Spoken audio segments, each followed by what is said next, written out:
Generally, with an action platform game of this era, you'll know the drill. You'll be a valiant human hero looking to rain on the crappy parade of some vile-looking demon bastard end-of-game boss who wants to bring terror to the people of the country or the planet or even your beloved. Mario, Arthur from Ghouls and Ghosts, Rastan, you know what happens here. Nemesis the Warlock, though, it wants to subvert your expectations, like a punk from an 80s movie helping a granny across the road, or like Kanye West does when he acts like a white supremacist. You're a cool-looking but near visually incomprehensible dragon in this game, which is also like a demon alien thing, but you're also the good guy. And the bad guy, well, he's a bastard human.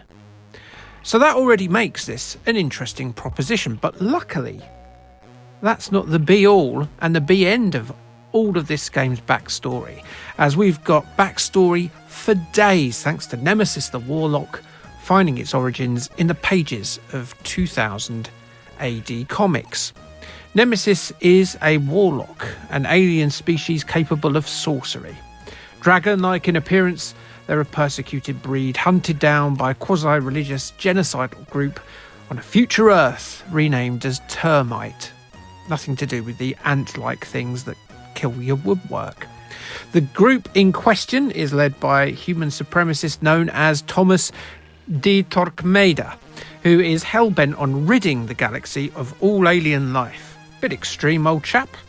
Nemesis thinks, though, much like I do, that this is a terrible idea and so wants to put an end to Torquemada's genocidal shiznits.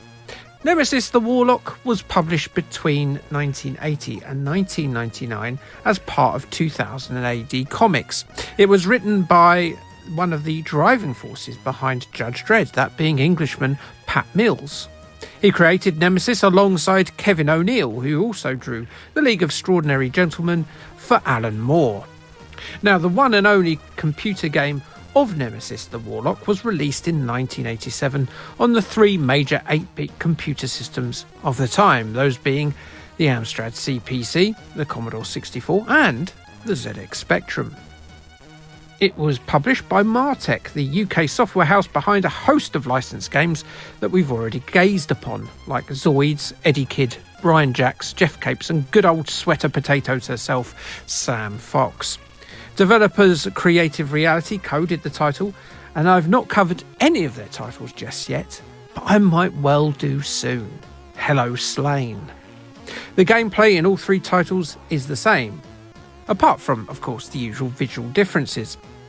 Rob Hubbard is involved in the music, and that makes any game better because Rob took game music duties very seriously in those 8-bit days. Rather predictably, you're placed in the bipedal hoofs of the big man himself, big old Nemesis.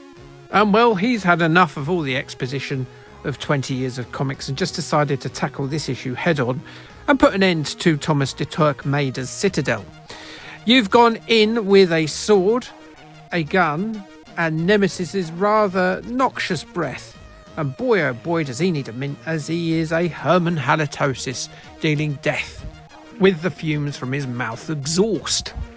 And he will need to put his arsenal to good use, as there are a lot of fanatics at Torquemada's disposal, and all of them want to kick Nemesis right in his warlocks.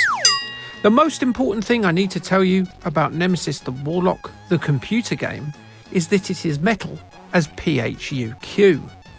Hundreds of armed militants descend upon you in each stage, and you will have to kill a set amount of them in order to move on to the next screen of platforms.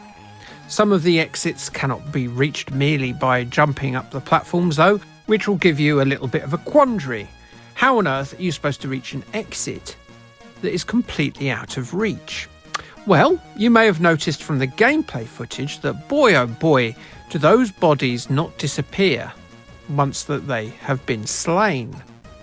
Well, I mean, that could come in useful, couldn't it? I mean, you could use a big pile of corpses as a ladder. Yes, it is as metal as all hell, and it just gets better because your health bar is a heart being crushed by a hand. Metal. And just to make it even more metal, sometimes Thomas will make things worse for Nemesis by raising undead monsters that burst from the chests of these carcasses that wield scythes and want to put an end to your silliness. There you go, that's more metal than Iron Man listening to Black Sabbath in a tin bath full of mercury. Gameplay is fast, it is challenging, but it is a little bit repetitive. There are many screens of this, you see, probably an hour's worth of this bubble of carcass mounting, and it can get fairly boring after the 20th screen. There's no variety to it, and things could get a bit hairy if you run out of bullets. My tip for you is to collect one set of bullets at a time, as you can only really hold one batch. Otherwise, Nemesis will drop it with his big clumsy dragon-like fingers and look like a chump. Graphics in all three versions are fairly similar, and there are pluses and minuses in those graphics. Nemesis is a weird looking dude, so he's a difficult sprite to pass, which is perfectly understandable given the combination of the original source material and the dumb as a box of idiots systems that they're running on. Animation of things like the enemy's death and Nemesis sword swings are very good. However, due to the level of carcasses on the screen at any one time, we unfortunately do not get any backgrounds on any of the three versions, so it all looks a little bit bland. But yes, there is a lot to like about Nemesis the Warlock. If you're a hack and slash fan, I've never seen levels of carnage like this on an 8-bit machine before, and what it does well. It's quite an original concept, I guess, for a hack and slash game, you know, using the bodies of your opponents as an impromptu platform. But there's just not a lot to it beyond that. It's better than a quick kick to the Warlocks, let's put it like that. Yours Sinclair reviewed Nemesis the Warlock in their July 1987 issue. They gave it a Mega Game Award and said, the graphics are of the large and chunky variety, which means you get to see the action in grisly close-up. It's a great game to get to grips with. I thought it was great, but then I am a huge fan of the hack 'em to death style of gameplay. Hi John at Yours Sinclair. Is everything okay at home? CMVG reviewed the game in June 1987. They also liked it quite a bit. They gave it a 9 out of 10, and they praised the animation, the gameplay and the music, but found the health meter a bit too confusing to use. They said it was a winner for Martech and you should check it out. Zap64 were less enthused in their issue 26. They reckoned it was a 76%er and declared it was a waste of a potentially useful license, but it was a gratifying romp of binary violence. So good for them. Well, that's that, and next time we're sticking with 2000 AD and Martech and the 8-bit computer games of 1987, as we're going to take a goosey gander at Slain. So like, subscribe, and K thanks, bye.